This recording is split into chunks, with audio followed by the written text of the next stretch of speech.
The other day, I did an energy audit on a Cape Cod style home. If you're thinking about buying a Cape Cod, or maybe you live in one now and that upper floor is uncomfortable, this video is going to help you put some of the pieces together. And while most people think poor ventilation is to blame for a hot upstairs, the truth is, in Cape Cod homes, the ventilation is often the problem, not the fix. Every house has a story to tell, but you only get the full version if you take a few minutes to look at the outside. In a Cape Cod, the soffits and the roofline are key. Ventilation isn't one size fits all. In homes like this, attic airflow has to be planned, not just installed. If it's done wrong, it makes the upstairs hotter in summer and colder in the winter. More on that in a moment.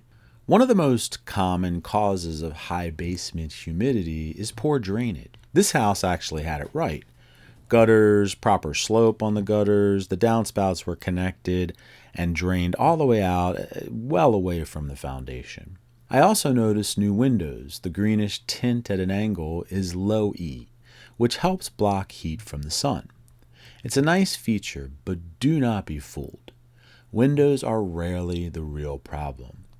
Most energy lost in a home is hidden in the attic, basement, and in crawl spaces. Cape Cods often have what's called a collar attic or a flat upper portion. That is prime real estate for sealing and insulating, but only if it's accessible. If there's not a hatch, you can still figure it out.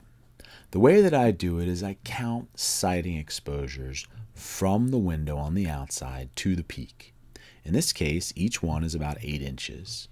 I count the total, that is 6 feet of height. Then I go on the inside and I estimate where the ceiling begins above the window. It's a trick that I use to figure out how much usable space is actually up there. Heading inside, my first stop is the crawl space, below the laundry room. In this case, the homeowner mentioned how cold that room was in the winter. That's a red flag. Cold floors, drafts, and high humidity are often connected. And sure enough, there were 2 open foundation vents. Even in a 1994 built home, that's outdated thinking. Vented crawl spaces invite moisture and heat loss. And they're a big reason this family couldn't keep the upstairs comfortable. So what's the fix? Well, it's surprisingly simple. Seal the vents, insulate properly, and you're on your way to lower bills in a more comfortable home. A fast visual check on the HVAC setup in the basement, and bam, a disconnected duct. It's amazing how many of these issues we all walk past for years, and yet sealing one loose duct point can save you hundreds each year. It can also make the difference between a cold house and a warm house in the winter. Before heading to the attic, I checked for unfinished ceiling areas, especially drop ceilings. Why? Because they let me inspect the rim joist. If you've got webs in sight, then you know that your energy is not tight. The rim joist, the area where your house meets the foundation, it is one of the leakiest spots in any home. If there's insulation stuffed up there, peel it back. If you don't see any sealant or foam, you found a big opportunity. Sealing this area helps reduce humidity in summer and those icy cold drafts in the winter. Cape Cod homes often have sloped ceilings and tiny attic spaces called knee walls. They're hard to reach, but when ignored, they can be comfort killers. Even if insulation looks present, the floorboards, the soffits, they can be wide open underneath. Air will sneak in right past the insulation, and it moves freely between the attic and your finished space. What you feel is uneven temperatures, and you feel it in your wallet too, because your energy bills will not slow down. Some people are going to tell you a house needs to breathe. Well, sure, but not through random holes. You need controlled ventilation. And if they don't believe that, then ask them to try sleeping in one of those rooms for a few nights in January or August, and they'll be looking for answers too. To truly understand what's happening, you've got to know these 3 simple building science truths. 1, if your home is leaky, air is going to exchange with the outdoors uncontrollably. 2. Insulation does not stop airflow. 3. Your HVAC return system should pull air only from inside of your home, not the attic, the crawl space, or garage. In Cape Cod homes, that's rarely the case.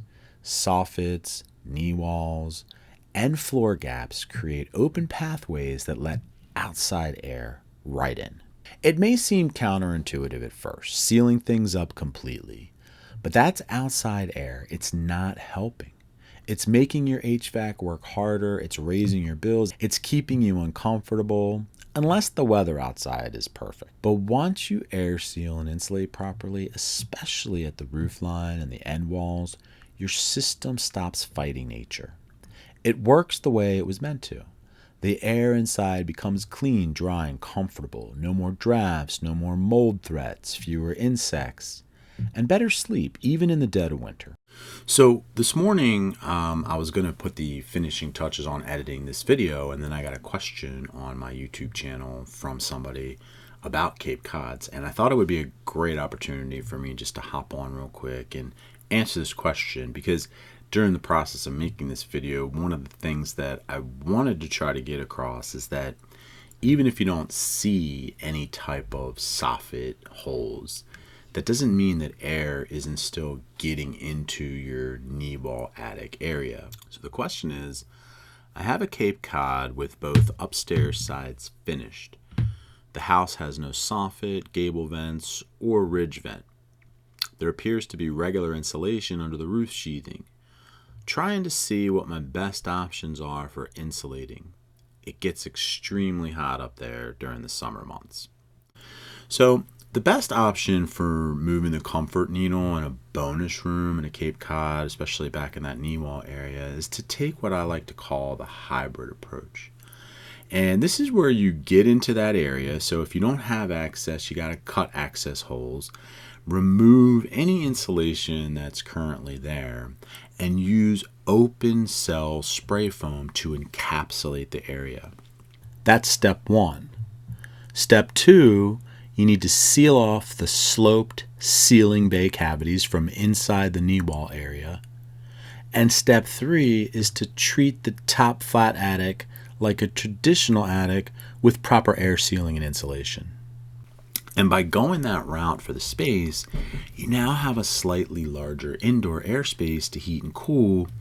But the trick there, and the thing that I want you to understand, and this ties back to what I was saying, is that even if you don't see any holes leading to the soffit, I can promise you that air is getting back there. Now, how do I know?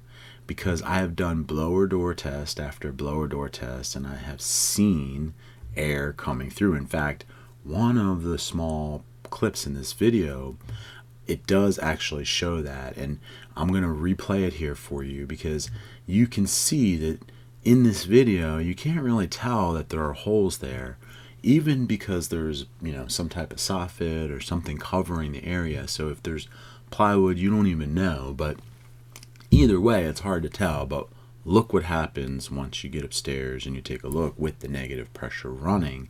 The air is flowing through. So again, don't be fooled by this. You are getting air into that space. Now, the next part of this question is, just because you see the insulation in the roof deck, once again, that does not mean that it's working for you. So insulation's job is to slow the transfer of heat, and a lot of times the insulation that is up there in the roof deck, it's either old, so it's not as effective. A lot of times gravity has taken over, it's starting to fall down, it's coming away from the roof deck. It's not as effective when it's not in contact with the roof deck. So once you get the knee wall area under control, you get that area encapsulated, you can literally seal off those sloped bays. And as long as those have insulation, I usually have had really good success with advising my customers just to leave that area alone, let the insulation that's already in there work better for you by taking care of some of these surrounding team players that really aren't carrying their weight. And then you get up into the top flat attic and you air seal and you insulate that just like you would a traditional attic. So this keeps the cost down, and I have found that it is an effective way to help people that have these types of homes. Hope this helps. All right, so I wanted to hop back on here real quick and get this video out and get it finished, but I had to address another part of this question, and that is ventilation. And, the question within this question, it's sort of embedded in there, is like, what do? I don't have a ridge vent. I don't have gable vents.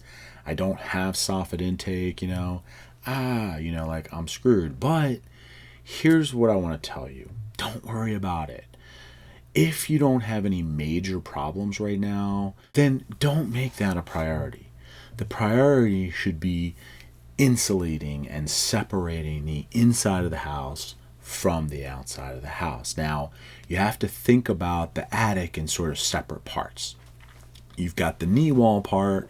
If you encapsulate that area and you just make that airtight and bring that as part of your house, then you can focus in on those sloped ceiling areas, which those can be open at the top but closed at the bottom, so you're not getting any inside air that's getting in and mixing with that attic space. And then at the top, if you are able to add gable vents, or if you already have them, great. If not, down the stream, you replace the roof.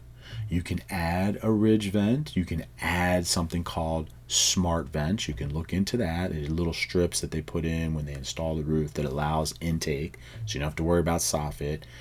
And the other trick there is, okay, if you do decide to attack the top attic area as well, if you don't already have an access and create an access, or if you do have one, don't close it up, because then you can periodically check up there to see how things are going. That might speed up that necessity to get a roof replacement if you're finding that there's some type of an issue. But again, chances are there is no ventilation up in that space right now in your case anyway, because that air that's supposed to go up through the soffit, which you don't even have soffit, but if you did have soffit, it's not getting up through the slope ceiling and into that top area anyway. It's just getting into the knee wall attic and then coming into your house. So hopefully this also helps this make more sense. Appreciate you watching. If you found this helpful, give it a like, subscribe for more, and check out some of my other walkthroughs. If you live in a house and you're having a problem, then I may have seen it before. So shoot me a comment and I will see if I can answer your problem as well. Thanks for watching.